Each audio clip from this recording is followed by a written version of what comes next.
What's going on, you guys? Welcome to Call on Tyrone. This is the college football premiere at Call on Tyrone. I got my guy We Are Dog Nation here. Call him Nation. If you follow him on Twitter, you know he's one of the bigger Georgia guys. How you doing today? Doing pretty good, man. Glad to be on. Glad excited to be here, and we're talking some Bulldogs, man.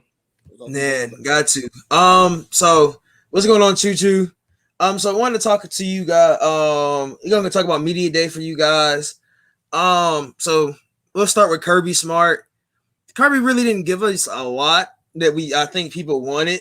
I think we probably wanted a lot more from Kirby, but you're not going to get a lot from a lot of these guys. But he did talk about his family. He talked about the NIL. Right. He talked about how Quavo told the players not to be thirsty about their deals. Right. Which is true. So what are your thoughts on about the NIL and what Kirby said? I mean, definitely got to be very careful because in business, period, you're going to have people who are right and people who are shady. And so you got people who are going to, just like you got somebody who prey on NFL players, they're going to prey on college players, especially being naive and stuff. So I'm hoping, and knowing Kirby, he'll have something in place where he'll have have the player getting trained and being aware, because now you got to worry about a whole another level of taxes and stuff like that, and keep up your image, because now, before where you would get in trouble, you go run in-house, something like that, and Kirby punish you. Now you got to worry about your endorsements, because now if you're out there and you're doing something stupid, you can lose your endorsement. So I'm pretty sure he got something in play. He haven't said in detail, but I'm pretty sure he got something in play where he's going to help out the players a lot with that.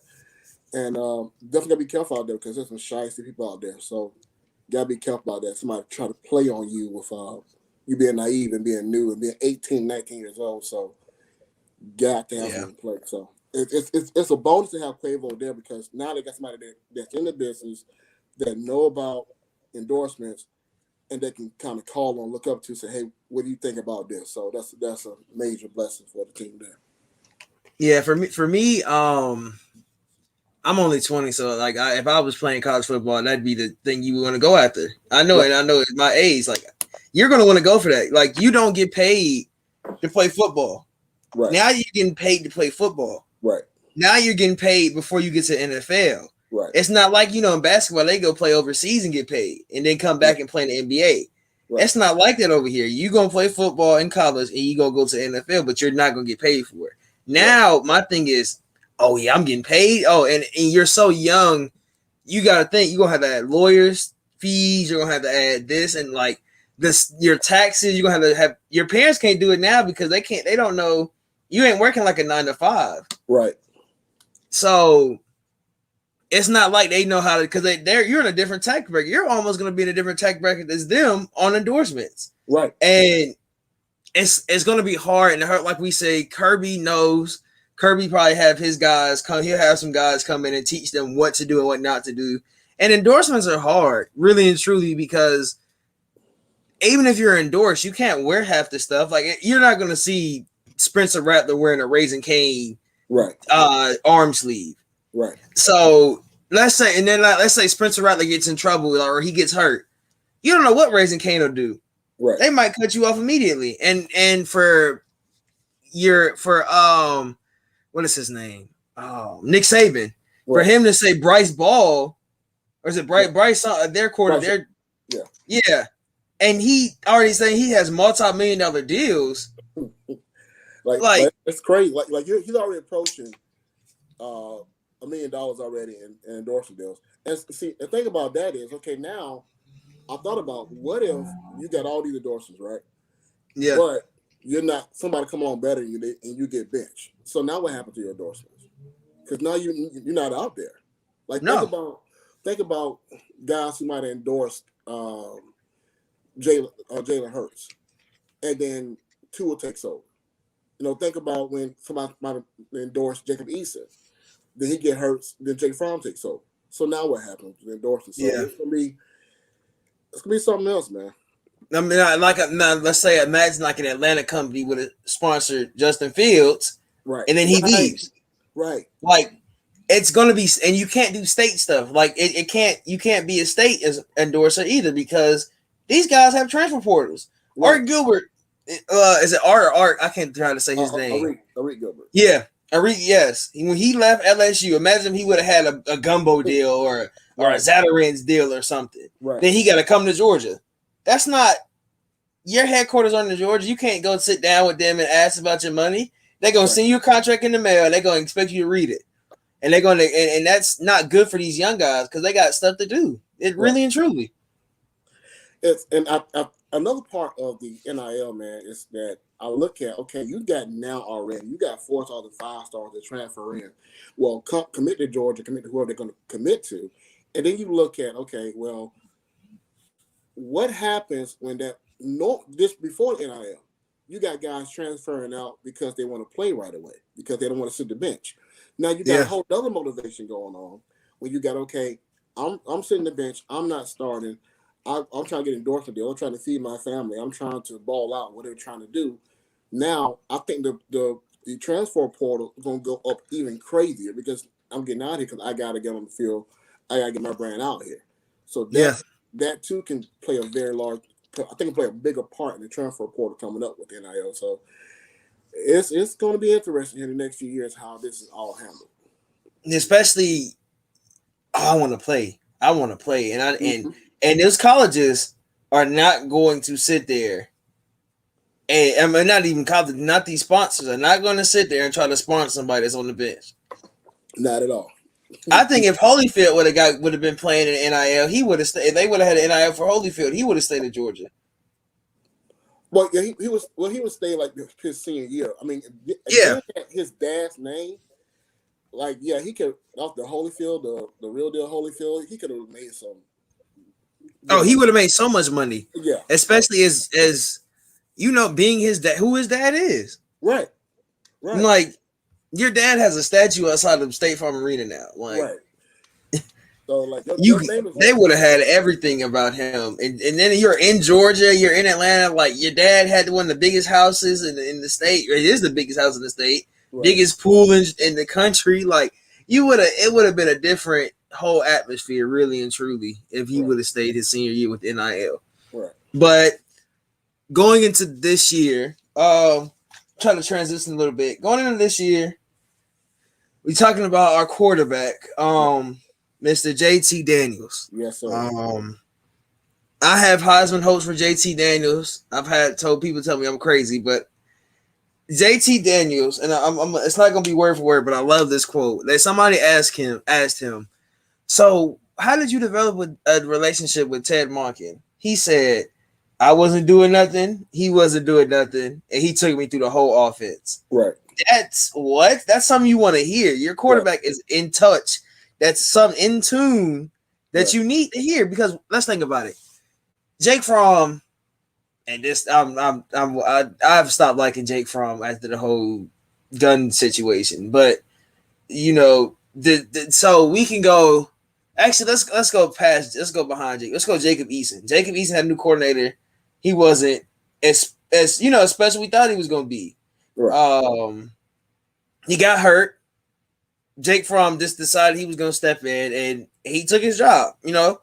But for me, it's like, why? And JT came in here hurt, and Dwayne Mathis has been here for a while, and he didn't have the offense down. Stetson Bennett, we're not going to talk about how bad he was. He won us a game or two. I'll give him that. But you're going to have a quarterback now this year with a good offensive coordinator, and he's going to understand the offense, and he's going to see things we don't, normally see. Right. So, is there any reason why, in your eyes, he shouldn't try to be a Heisman quarterback? Well, see, no, I think he's going to be on the list, and I know a lot of people might say, "Oh, you're kidding." The reason why a lot of people don't know about JT Daniels here in Georgia, you got to remember he's a West Coast guy.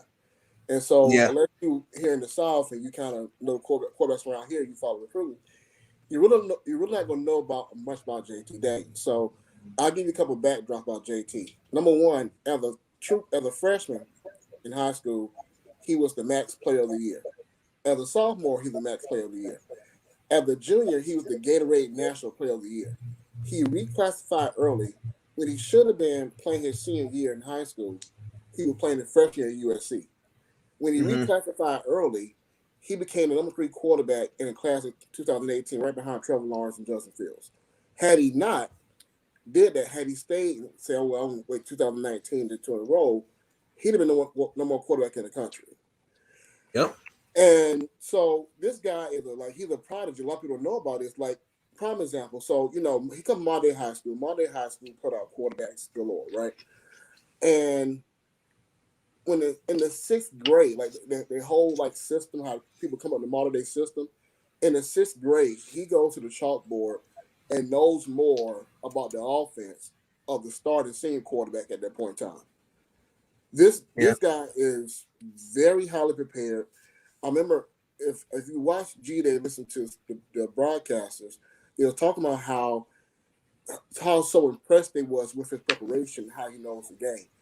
And so I think that's something very special. And a lot of people are not seeing it because if they don't know, they don't know. But I tell you what, 42 days from now, people are going to know. And Oh yeah. you talk about a young man who he got cleared after the Arkansas game. He still wasn't quite ready. And Kirby, he did the right thing by kind of waiting. He didn't want to ruin him, put him out there too Mm-hmm. soon. And so, even his dad was like, he noticed in practice where he was still favoring his leg. He wasn't quite healed yet. He wasn't ready yet. So you got a fully healthy JT Daniels. Todd Monken has a great history with high power offense. And you put that two together, you put those two together, and with the talent we have, and Kirby has, for the first time since he been at Georgia, said, you know what? The quarterback guy. This is my quarterback. There's no quarterback competition. This is my guy. And Yeah. I'm turning it over. I fully trust JT. I fully trust Todd Monken. And Todd Monken, what most people don't know, I mean, everybody had the COVID-19 situation going on, but it's hard to have a COVID-19 situation going on when you have a first-year offensive coordinator. That's really, really tough because you don't have any history with your players with that you can kind of go off of. And so on top of that, he also had a situation where it was he had to make a quarterback playbook basically, or quarterback strategy for 4 different quarterbacks. And so now it's just all JT, and Todd Monken only put in 40% of his offense last year. So full control, JT got it, and that the way they got prepared and the targets we got, it's going to be a special year. It's going to be a Yeah. special year. So I've dealt with a couple of offenses that we've had here. I've went through. I wasn't really older when Matt was here. I was a younger. Matthew Stafford was here. Been through his offense. Who was after Matt? The only Aaron Murray was the Well, best offense I think we've had in a right, long time. right. Um, and him, mind you, has SEC record still to this day, so it's not like he wasn't a bad quarterback. Right. I don't even who was it after Aaron. Well, after Aaron, it was for one season it was Hudson Mason, and Yep. then it was Grayson Lambert for that 1 year. And then that with Jacob Eason. The problem with Aaron Murray was, unfortunately, he had to deal with a Todd Graham defense. And Todd Yeah. Graham was Georgia in that time. Our defense was not where it's supposed to be at. And you're talking about the 2012 SEC championship game, where we're 5 yards away from going to face Notre Dame for the national championship. We'd have beat the brakes off Notre Dame like anybody would have that year. And just so happened that guy put his hands up in the last moment, took the ball, and Chris Conley caught it. And that was Yeah. the national championship for that. But Aaron, unfortunately, he was kind of handicapped with not because the defensive player wasn't good. We had good decent players. It was just that, unfortunately, Todd Graham is Todd Graham. And you see what he's doing in Florida. The defense in Florida is horrible. So, yeah, It's funny. It's funny seeing people that didn't succeed here and then go other places. And it's just like, why are you there? right. Why do you still have a job? Some words. So we going into. I want to talk about his. Another thing he said was, um, he said Carson Beck. He basically said Carson Beck is QB2. He basically said it himself. He said there's really nobody in the room that's not ready, but Carson Beck is my eyes is the most ready. Right. So let's say JC Daniels, we go this year. Let's just put in the air. We win the Natty. Let's Right. just put in the air. We win the Natty. Right. You bring in, let's say you got Jay. So you have Carson Beck. You got a competition between Carson Beck and Brock. Your old quarterback is saying Carson Beck is the most ready. Right. So as much hype as we had around Brock Vandegrift, Mm-hmm. do you think Carson Beck, if JC stays for a senior or not, if he leaves this year, do you think Carson Beck beats out Brock Vandegrift? I do. Carson Beck, he and this came out of Todd Monken's mouth too as well. He's the best pure passer they have, and I think like if you go back and look at Carson Beck highlights. Now his junior year they won a championship, but then the senior year they kind of fell off because he had lost all his wide receivers. But you go back and look at his highlights. I think like the second or third highlight, there's a play where he throws the ball down like a 40-yard touchdown pass, and it's right off the right side of the defensive back helmet, and everybody's still like, "Oh my God!" Like the precision, the accuracy of like the professional players on the sideline, like I can't believe he made that throw like that. Like this guy he has an arm, and so everybody's excited about hometown kid, Prince Avenue, Brock Vandegrift. I think Brock Vandegrift will be good, but I think Carson Beck has something to say about his starting job in 2022.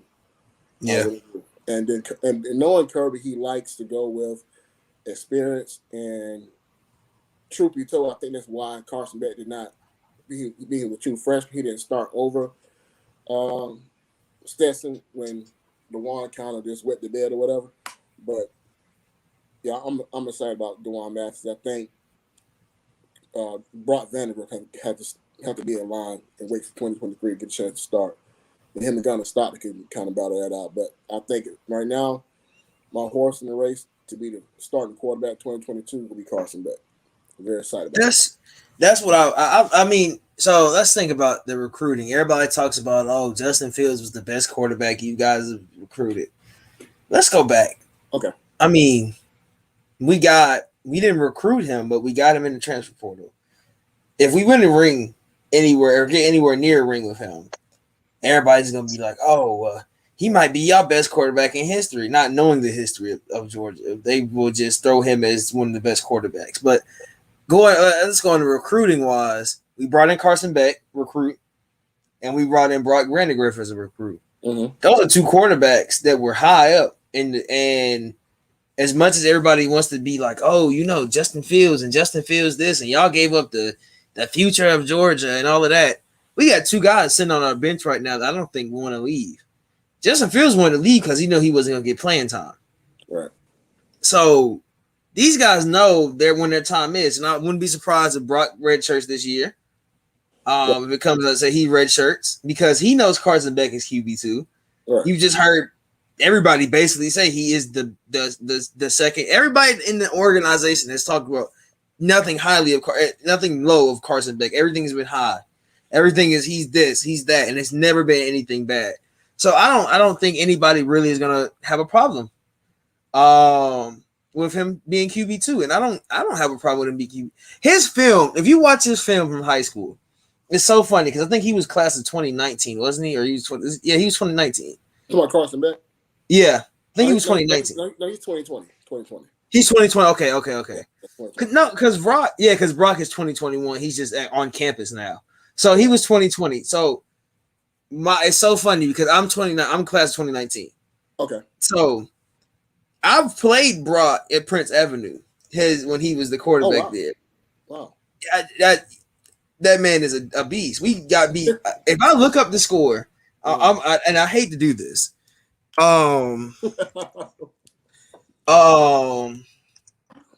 Versus Prince.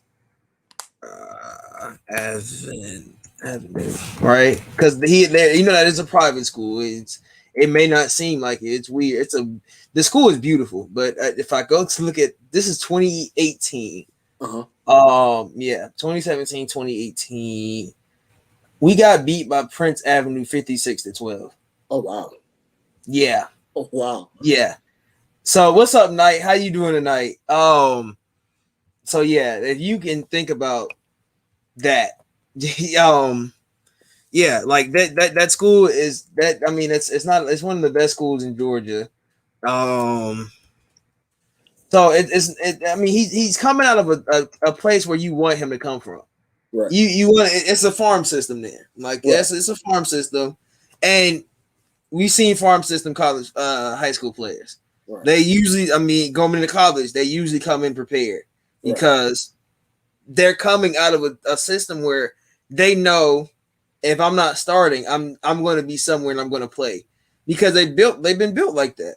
Right. If you think about McEachern in Georgia, think about what McEachern is. They got McEachern, it's like a college campus. They got the middle school, Right. but everything, and even their elementary school kids, like they got like a McEachern 6U. So they're learning the offense from a kid up. Right. So it's funny, like the stuff that happens in some of these schools. And hopefully you do the same thing in college. That's what you would want in college. You don't want these guys to leave. Right. You don't want these guys to transfer. And that's when we talk about the NIL. Some of these guys are going to want to leave. Right. Because they know I go somewhere else, I get my money because I'm playing. Right. And it's going to be a weird couple years till we get it settled down. Right. That's going to be my thing. Till we get it settled down, when we're going to get it right. So Jordan Daniels had a conversation. We don't have to go into detail about his whole conversation, but our defense. We're gonna talk about our defense as a whole. We lost most of our secondary last year. Yeah, I'm gonna be honest. Yeah, we lost 5 DBs back there. Yeah, a lot. That's basically most of this. You usually have 5 to 4 DBs on the field, and we lost most of them. And they all Eric Stokes first round. He was the fastest out of all of them. Right. But if you think about what Georgia has had these past couple of years of stability at corner, right, it's like, ooh, man. I like the guy that came from West Virginia. I think he cleared. So he's cleared to play. Clear. Mm-hmm. So definitely I like him. He's gonna come in and be a veteran presence for us, right? Automatic veteran presence. Right. There's not another guy I can think of. And watching Pro Day, they look good. Pro Day, they look good. Some of them was getting killed, and I was like, oh God. But you got to think that JT Daniels touchdown. I don't know who the corner was when he threw that bullet, and it was like right to the dude. I don't know who that corner was, but I was like, oh my God. Matter of fact, I think you're talking about the G-Day game when he G-Day when he hit Donnie Mitchell, and I think Lewis Singh that kind of missed that ball in. So, but yeah, that was a laser throw. Yeah, that's another thing. And people don't watch JT Daniels. They saw that throw and was like, oh yeah. Right. And we've seen Clemson. We're gonna get to talk about Clemson, but we've seen Clemson's quarterback this year versus Notre Dame, and we saw what he did. But going back to defense, how do you see the defense being this year? I think our front seven, and we lost part of our front seven too. Right. But I still think our front seven can hold it down enough to where Kirby's so creative with his defense, where we can find ways to hide some blemishes. I feel like. Right. You can go ahead. No, well, I would say what the beautiful thing about Kirby is, one word to describe him is relentless. So we lost Eric Stokes, we lost Tyson Campbell, we lost DJ Daniel, we lost Mark Webb, and we lost I think somebody else I missed. Oh, and Richard Count. And so that's a lot missing out at secondary. But he went out and got Darian Kendrick, who hit the transfer portal, who's all ACC. So he'll take a spot there at cornerback. We got Tyke Smith to play the star. Yep. Lewis Sings is back. Then you got Chris Smith, who kind of got legs upon him last year after starting after McCount got hurt. So that's good. So only really spot we might have some trouble at is the other side of that cornerback position, but we're very talented. So, and from what I'm hearing, um, Jalen Kimber is the front runner for that cornerback position. And then you got Amir Speed, who's 6'3". He plays cornerback, who has some experience in playing cornerback as well. Just not starting. He has some game time experience. So I think between our front seven and the addition to the secondary, very talented. Not to mention Keely Ringo is going to be pretty good. Just got to give him time, give him reps. And so once we get past Clemson, and I do believe get past Clemson, we're going to have the whole year to have the secondary to really grow up. And we lost Azeez Ojulari, who was a beast. But then Adam Anderson, is a lot of hype around him. I mean, you think about somebody who had a reserve role, had 6.5 sacks, now they're a full-time starter. I think our defense is going to be really good. Yeah. Really good. I'm hopeful. I think everybody's hopeful of what happens. Like, I think we all know. I think we all can see that if it comes down to it, we should have a great. I mean, we should have a great team. And Kirby, that's my thing for Kirby. Kirby's going to give you what you want. Right. Kirby's going to show you. He's going to show you. I'm the one that made Alabama's defense what it was while I was there. Right. And like, he's going to put you in that type of mode. Let's think about it. Let's go back. I might have you on because I'm going to rewatch the Cincinnati game. Okay. Let's think about that second half. We give up one big touchdown. It was like 70. It was like the whole like the one touchdown they got all the second half. Right. We literally put them in a coffin for 2 quarters straight after they scored 21 points. Like we went at halftime tied. Right.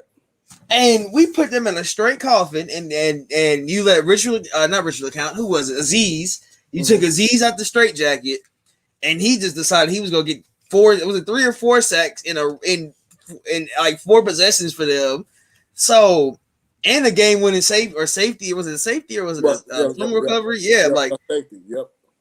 So, you like, and the defense started playing a lot better. And I always credit Kirby for that win because our offense was stagnant. Right. And thank God we started moving the ball a little bit better because, Cincinnati, and everybody loves to be like, oh, it's just Cincinnati. Cincinnati was 11-0 before they played us. Right. So they weren't a bad team. It wasn't like they were a bad team. So I always credit Kirby for that win, no matter what. Right. I think. Okay. So the Cincinnati. Okay. So what people keep, if they're honest about it, think about it, number one, their defense was pretty good. Yeah. Matter of fact, they're ranked number 5 in the country right now, going in. Far best defenses. But like when you play sports, and I've been in situations where, I played high school ball, and you are expected to get blown out by somebody. And when you're a football player, you're gonna take it one or two ways. One, you're gonna get intimidated by it, and you're gonna get beat before you get on the field.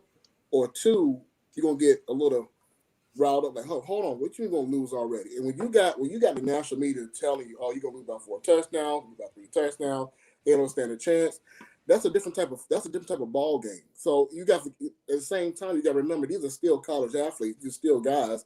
You still got egos. They're still good. You can take all that consideration. So they're gonna give you everything they got. And so sometimes I know we got more 4 stars, 5 stars, etc. But when you start talking about the male ego, sometimes like you being an underdog, that plays into the factor of the king a lot of times. And so they played a very tough game, and I'm glad we got the win because if we not got the win, it would have been a whole different narrative going to the off season. But hey, you got the win, and so it's moving forward. But Cincinnati has a very tough defense, and they came to play. I want to tell you this. Remember when we was talking about? I told you I played Brock, right? Right. Brock had this is his stat line versus when I played him, right? 15 of 25. 326 yards. Good Lord. 60% completion rate. He averaged 21.7, had 3 touchdowns, 1 interception, and his longest was 78 yards. Wow. That's what he put up. Mind you, we had a new coaching staff, all of that. But he put that up versus a team that we were young, but still, you're a sophomore. Right. You weren't supposed to be doing that as your sophomore year. So with a senior, mind you, they had a senior quarterback on that team, and he did not play. He didn't play a snap. Brock Brannigan took that team his sophomore year. Like it's wild. He 15 of 25. And I like watching that game. It's so funny because I'm like looking at like all the guys. I'm like looking at. We really got killed. Like we got the mind. Like it's so weird. I don't even know who had the sack. We had a pick. Dabney.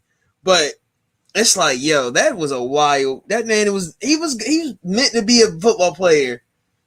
His sophomore year, you knew he was going D1. Right. Automatically. Like what he did to us, I was like, yo, he is crazy. I played Trevor Lawrence my freshman year. Oh wow. And that was at another school. I was at Trevor Lawrence, I think he won the championship that year. Okay. The year he played Jonesboro, I think it was 2016. It was the Final Four. Mind you, we're all the way down south. We got to take a 4-hour ride up. I think 2-3 hours ride up. Right. So I didn't play. I was a freshman, but I drove up there. My mom drove me up there. We was gonna watch him. We got beat like 56-0. Ooh. And mind you, remember his tight end was it Hunter Henry was his tight end, or somebody on that team was his tight end. Mind you, he had the squad. He had somebody. His tight end was going to Alabama. His tight end went to Alabama. His receivers were going like LSU. That team was meant to win. Like I mean, mind you, we had guys going to Colorado State and Kentucky and. That we had D1 guys as well, but Trevor Lawrence was in his sophomore year. Right. At that point. Because he's only a year older than me. He's 2018, I'm 2019. Okay. So a time difference. Because remember him and Justin Fields came out at the same time. Right. A year of a difference. And he's throwing 400 yards a game. Torching. Like it doesn't make sense. He was getting recruited in middle school. Right. So he was going to camps in middle school. Like he was that guy. There was no way you were watching him like, yeah, he's gonna be something special. Like, and that's why I feel like people don't understand about JT Daniels. JT Daniels was that same type of guy. He was just on the West Coast. Right. And you got to think about it. And like I'm gonna go ahead and go into Clemson. We just watched their quarterback lose to Notre Dame last year. Now, if he starts, we don't know, but I think he'll probably start because that is he's going to get that role. Right. Yeah. We just watched him lose to Notre Dame. Right. And that defense looks suspect. Right. And I think they got most of those guys back. And that court, he was okay. It wasn't like he had a bad game. Right. He kept him in it, but we have more talent than Notre Dame did on defense last year. This year alone. Exactly. And I don't see Clemson putting up. I think they went to overtime and scored like 40. So I don't see Clemson putting up that many points against us. And I know everybody's saying, "Oh, well, Georgia might not eat." Our coordinator and our hopefully quarterback. Well, our quarterback, of course, not hopefully, but our quarterback. Hopefully, after that sentence, are on the same page. Right. That's what they're saying. They're saying they're on the same page. They're, thinking ahead. So, if we let JT Daniels be JT Daniels versus Clemson, Heisman watch, I think he goes Heisman watch first week. Absolutely. Yeah. Oh my God. The hype is gonna come after September 4th. Yeah.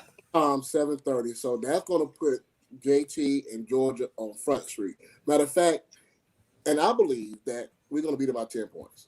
That's my prediction. Mm-hmm. And once that does happen, they might jump us number 1 in the country. They might. Because it's a top 5 matchup. And so, I mean, I think, okay, here's my stat line. This is how I think the game's going to go. I think DJ, I'm not pronouncing the last name for Clemson, but I think DJ is going to have a good game. I think he's going to maybe go by 300 some yards, probably 3 touchdowns, but it's not going to be enough.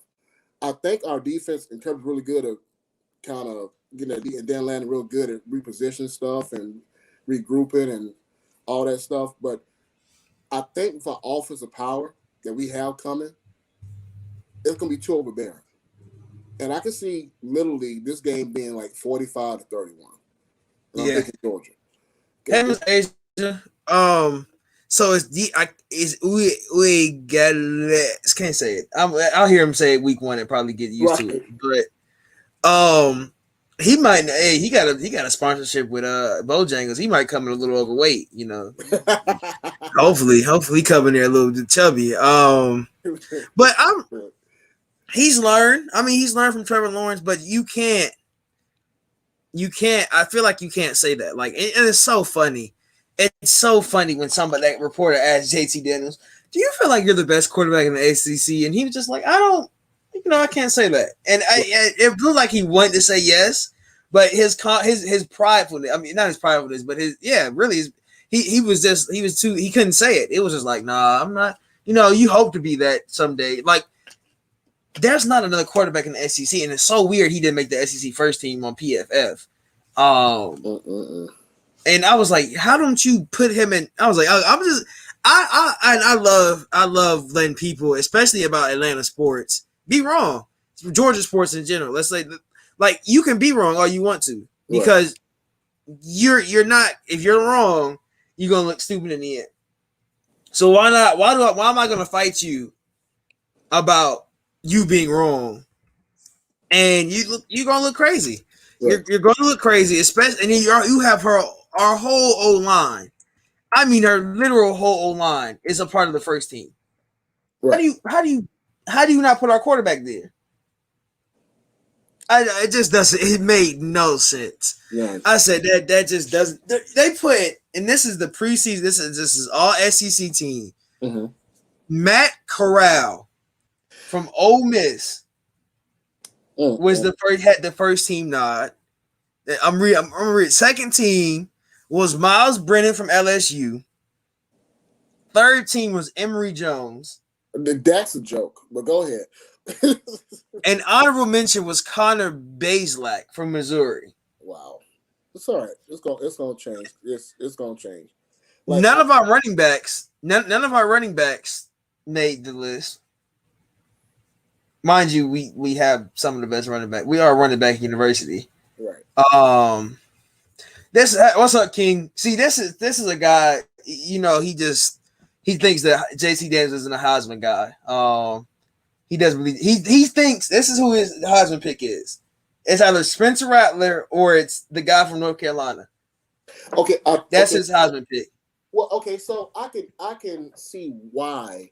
Well, I think Spencer Rattler will be in the Heisman conversation because you got to look at the history of OU quarterbacks. Well, Kyler Murray and they'll always be there. Yeah, they'll be there no matter what. The other, I forgot his name. The one we beat, Cleveland Brown quarterback. He slipped my mind for something. Baker. Yeah, Baker Mayfield. So they have a history of doing well with quarterbacks. So I may have no doubt he'll be in the conversation, but I'm not saying JT's going to win the Heisman, but I think he's going to be in the conversation coming in the year. And I'll be fine with that. As long as we're winning, that's what's the most important part. So, but I think it's definitely the Heisman conversation. I really do. And if we're undefeated come that time for the Heisman announcement, he's getting it because it's like, look what you did at Georgia. So we shall see. We shall see here. We shall see. There you go. Hold on. Yeah. So King, we're talking about Georgia versus Clemson. Mind you, he's a Carolina guy, so he might try to choose Clemson. But hopefully I'm probably gonna do a live reaction for that game. I'll probably be on live watching it. But Clemson, I just don't feel Clemson has the same firepower they've had these last couple of years.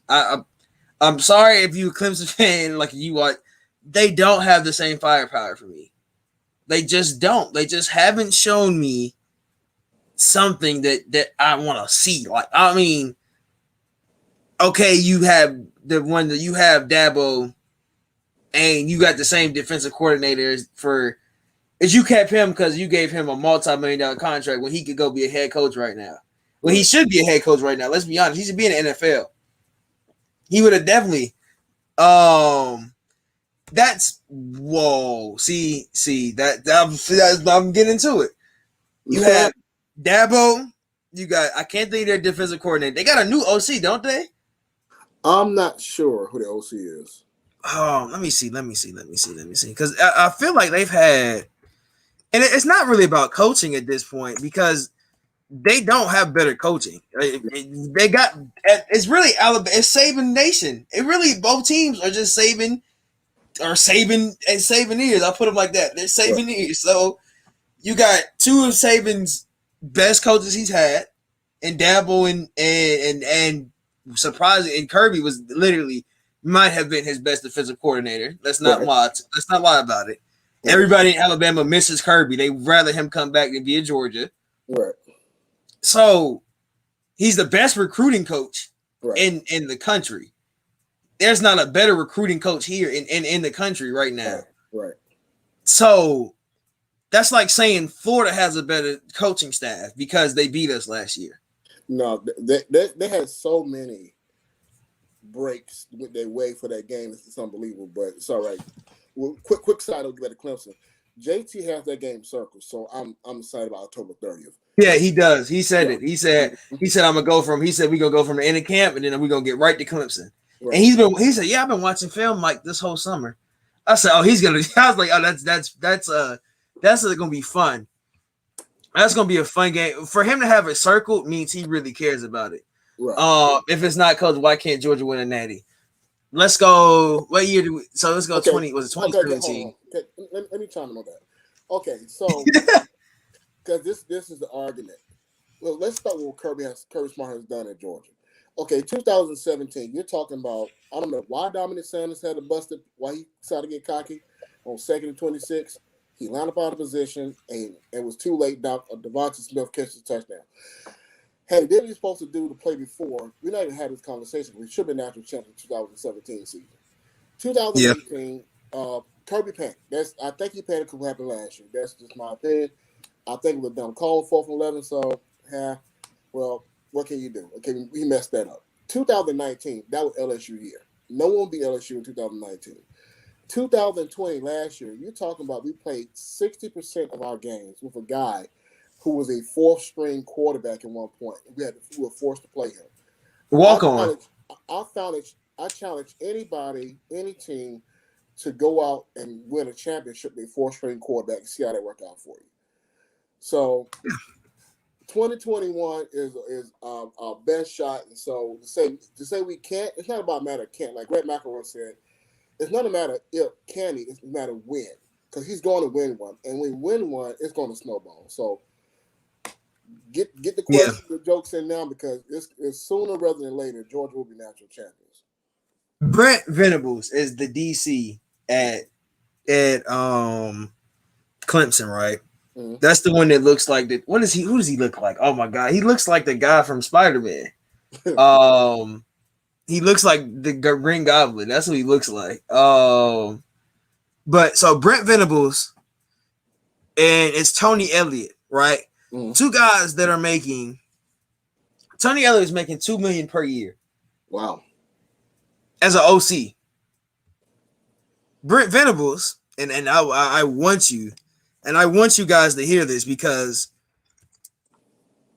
his salary is ridiculous. Because I know he's like one of the highest paid. Oh wow, he definitely got from Batman. Go ahead. $2.5 million. So you got an OC making $2 million, and this is college. You have an OC making $2 million and a DC making 2.5. Clemson has been at the top because of this, and we know why. Nobody in the ACC can beat Clemson. Right. There's no team in the ACC that's just like, we're gonna beat Clemson this year because Clemson has been dominant. They know how to beat ACC teams. Right. Let's go look at them last year. Ohio State beat them, spanked them. Ohio State had, and it's so funny. Everybody wanted to talk about, there's Trevor Lawrence and Justin Fields said, "No, this is my game." Right. And went off. 6 touchdowns. Man had one of the greatest games of college football. It got hurt and came out and still was spanking them. Like, right. So we can go from there. Then we can go to the year they won. They beat Alabama with Deshaun Watson. Deshaun Watson is one of the greatest college quarterbacks of all time. Right. And you can argue about that, but he's one of the greatest college quarterbacks of all time. Right. The years they didn't have a solid quarterback and the games they didn't have a solid quarterback, let's go back. Let's go to those games. Let's go to what was his name before Trevor Lawrence started. Yeah. Good Lord. I know. God. Let's talk about that. Let's talk about what's his name? Because he was at Missouri. But he transferred to Missouri. Yeah. Uh, I'm gonna look it up. But let's talk about those games. They looked horrible. They've always had a good quarterback. Like, I mean, it's Georgia had Stetson Bennett starting football games for us. Right. A walk-on. Kelly Bryant. Kelly, right. There you go. Let's talk about Kelly Bryant at Clemson, right? First off, Kelly Bryant got killed versus Georgia last year. So we would have known what he would have done at Clemson. So, and I don't want to hear it's a talent thing at Missouri. It's an SEC school. I don't ever want to hear something like that. I hate hearing people talk about, oh yeah, it's a talent thing. No, it's not. No, it's not. It's an SEC school and it's an ACC school. Where would you rather go? That's my thing. You're gonna go to an SEC school for an ACC school unless you like the coaching better. So all you hear is let's say coaching mistakes. Where were we gonna go last year with quarterback? Right. Dwayne Mathis got hurt and he was garbage. When he did play, he didn't do nothing good. Stetson Bennett took us at least out the trenches versus Arkansas because we were supposed to lose that game. Right. So who else? And that was so funny. Everybody likes to think about last year, like, oh yeah, we beat Georgia. We beat, like, Florida fans. We beat Georgia. Y'all beat us with Stetson Bennett. Right, and then he got hurt during the game. So yeah. So the one match had to come in. It's like go back to 2020. It's not a coaching mistake. 2020. What's the guy who transferred in and left out? Jamie Newman. 3 weeks before the season start, he leaves. Yeah. Okay, then you got JT Daniels, who didn't get cleared out of the Arkansas game, wasn't ready to play until like week 7. DeJuan Mathis, who I went and saw DeJuan Mathis in person on the bridge during the scrimmage during the summertime, and he looked really good in practice. But there are some players, they are practice players. You turn the lights on them, they disappear. You turn the lights on DeJuan Mathis, he disappeared. He got killed. Then you were forced to put in Stetson Bennett, a guy who was told to his face, we don't think you'll get a chance to play here and start here. They told him flat out. And so, again, I challenge any team to tell me how good would it be if your top 2 quarterbacks couldn't play and then your third string quarterback just did a no-show on you and you are forced to play your 4th string quarterback. How well would your team do? And so you can look at, you didn't get nuggets versus Alabama. You go look at the Alabama game last year. Stetson missed some wide open touchdown, wide open pass. Are you kidding me? It was ridiculous. So I'm not worried about it because this year we're gonna close a lot of people's mouths. Yeah, it's so funny. It's so funny. So King, this. So I see this. Why didn't y'all coach not start? So like we said, first string JT Daniels. Well, Jamie Newman was gonna start. Jamie Newman, 3 weeks. COVID, I'm not going to play. Second string, JT Daniels, ACL tear. You still got 4 more weeks. You got cleared for Arkansas, but you still injured. You're still gimpy. You get cleared. You get DeJuan Mathis. Okay, got a guy's like, everybody's like, okay, you got a black quarterback. We got a black quarterback. He can run, this and that. Gets into the game and poos himself. Right. Poos himself. Arkansas. I was about to tear my hair out. Right. Like, what's going on? I didn't even watch the game. I had on the radio because I was working. And I was about to pull my hair off. Hearing them talking about, DeJuan Mathis is just not showing what you want to see today. I'm like, what are we doing here? And you bring in Stetson, and at least he wins us the game, but it's still like, this man walked on He only went to Georgia because he like, I really wanted to go to Georgia and play football. Right. He's like, walk on. Like, you can't fight this stuff. Like, you can't make last year up for us. Right. Really and truly. So, I mean, then our defense was okay. I mean, we had a better defense, but your quarterback is what your offense can't move the ball. Right.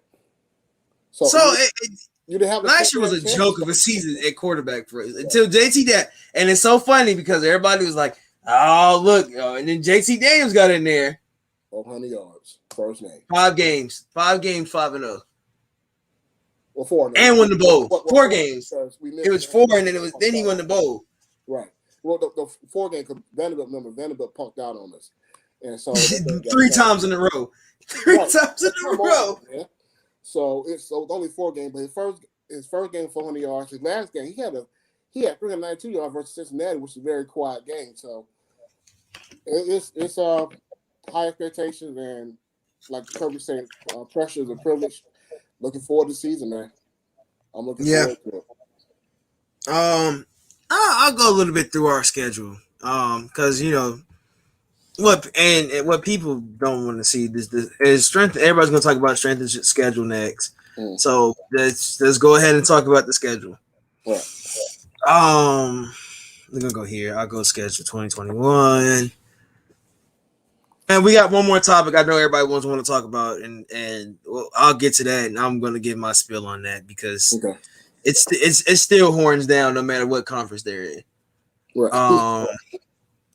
So we go Clemson, UAB, that's going to be a Jesus. That's our home opener. Yeah, I'm going to that one. I would hate to be UAB. Yeah, I got to be there for that one. That's the first one, first full stadium in over a year. Yeah, I got to be there. For that.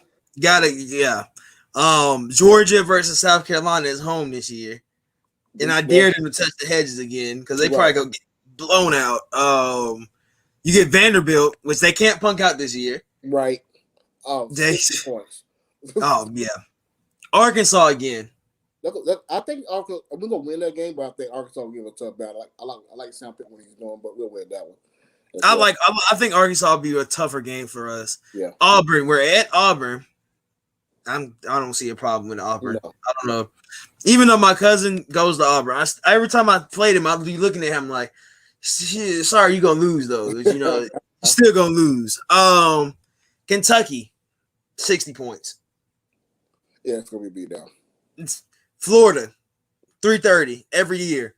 Right. We know we getting that afternoon game in Jacksonville, and I really want to go this year because that's going to be the first full Florida-Georgia game of the year. Yeah. Missouri, 60 points. I don't think anybody in Tennessee. That's gonna be Tennessee might not win a game this year. It's gonna be bad for Tennessee. I want us to do like how we did Vanderbilt. We probably gonna do Vanderbilt like we did the other year, where we just took their stadium over. Right. We might as well do it to Tennessee. Then homecoming, Charles Southern. Yeah, cupcake game. That's a 70-point game. I don't even want JT to play that game. They just play the first half and then let Carson Beck get his reps in. Yeah. Then Georgia Tech. Oh yes, good old Georgia Tech. Good old Rambling Wreck. Right. That's gonna be a beat down as well. So I really believe that we'll face the first Saturday in December. We'll face Alabama SC championship game, and I believe we get past them this year. I think so too. And even if we don't, I think we go 12-1 if we don't win it, and we still make the playoffs. I think it'll be the year like we did with Alabama when they lost, and they still make the playoffs. I think it'll be the same type of. But for what 3 losses? There's no 3 losses on the schedule, and if you unless you say Clemson, Auburn, and Florida, and I dare you to say that because Auburn is not. If you believe Bo Nix can beat, if you believe in Bo Nix and Emory Jones. You smoking good weed. You smoking some good weed. King. Clint. Oh my God. Even Blake and Blake is a Florida fan. He said, yeah, you guys got us this year. Right. Come on now. It's Florida fans, and it's so funny because I was in Gainesville. I promise you, I was in Gainesville last year. And he said, we're gonna beat y'all this year, but next year y'all are gonna beat us. Automatic. He said it himself. He said, yeah, y'all are gonna beat us. And then next year y'all probably beat us. And in Gainesville, this is in a Florida shop. Right. And he was just like, yeah, y'all probably gonna beat us. Right. Auburn is trash. Oh my god. I want to see. I'm gonna look up SEC power rankings just to see. Just to see if they come out yet. Because the thing is, but that's about it. They got a good. I don't even know, man. I just like so SEC foot. This is in Tuscaloosa. So Alabama's number one, of course. Mm-hmm. It goes A&M, which I think A&M is going to give hell to Alabama this year. Yeah, I think A&M is going to be when they play this year. That's going to be a game. Alabama and Texas A&M. That's going to be a game.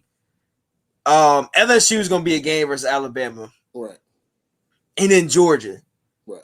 Let's be honest. And this is not. I don't think this is a full power ranking. But this is on Tuscaloosa news. But I'll go to like Althon Sport. This is this. So it was Alabama. Georgia's number 2. Okay. So like it's no. I don't know, man. We're moving. We're the front 7 remains except Aziz Olajari. Right. And then we bring in, and it's so funny. They have Texas A&M at 3. Which I think Texas A&M is going to give some. Texas A&M is going to give some teams some hell this year. Right. Thank God we played them the year they weren't as good, but I think A&M has a good chance this year. Yeah, I know King. First off, you think Sam Howell is the best quarterback. He thinks Sam Howell is the best quarterback in the college football this year. So hey.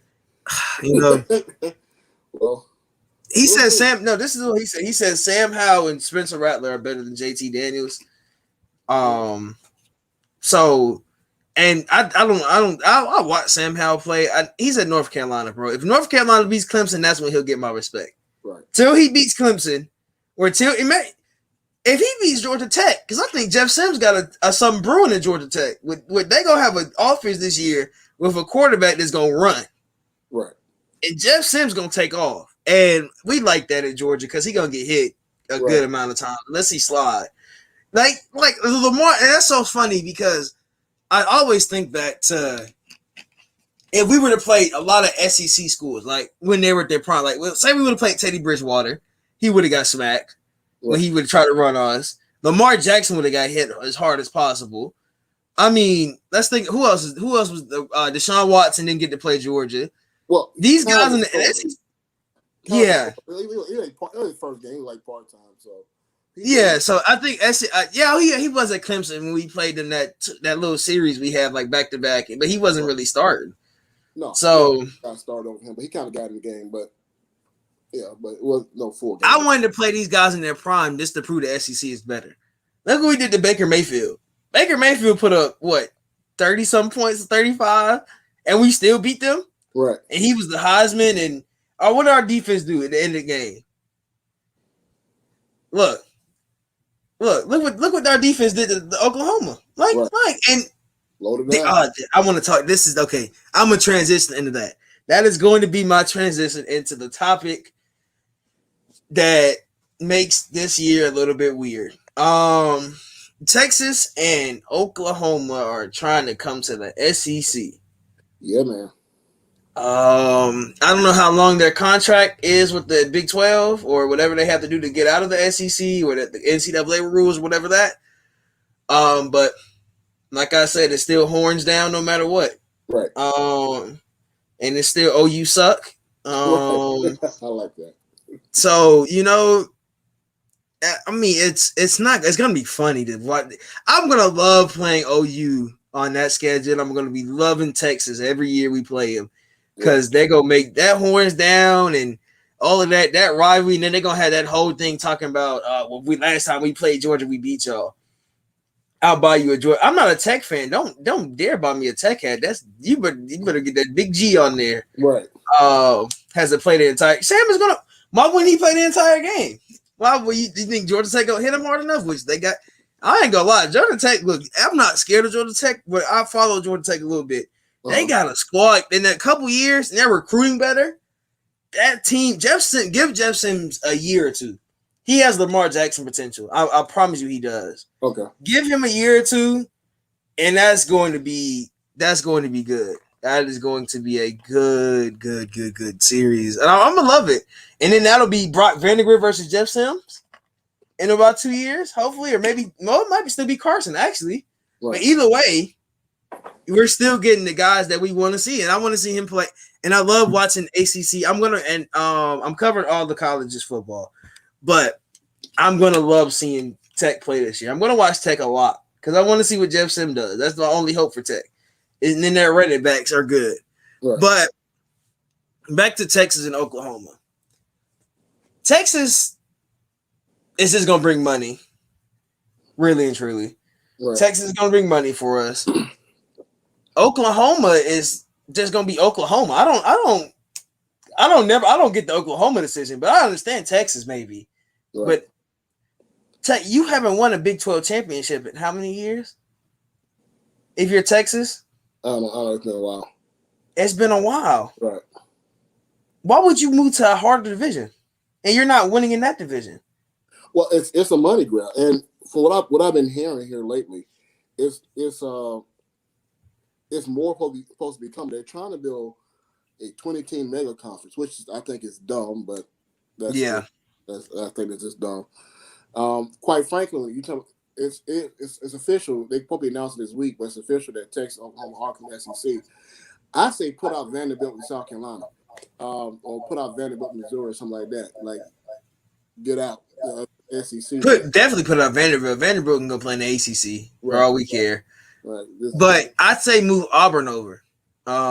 If we got to move a team from the West, move Auburn over. They right here on the line. Right. So I think if you move Auburn over, you got to move one more too.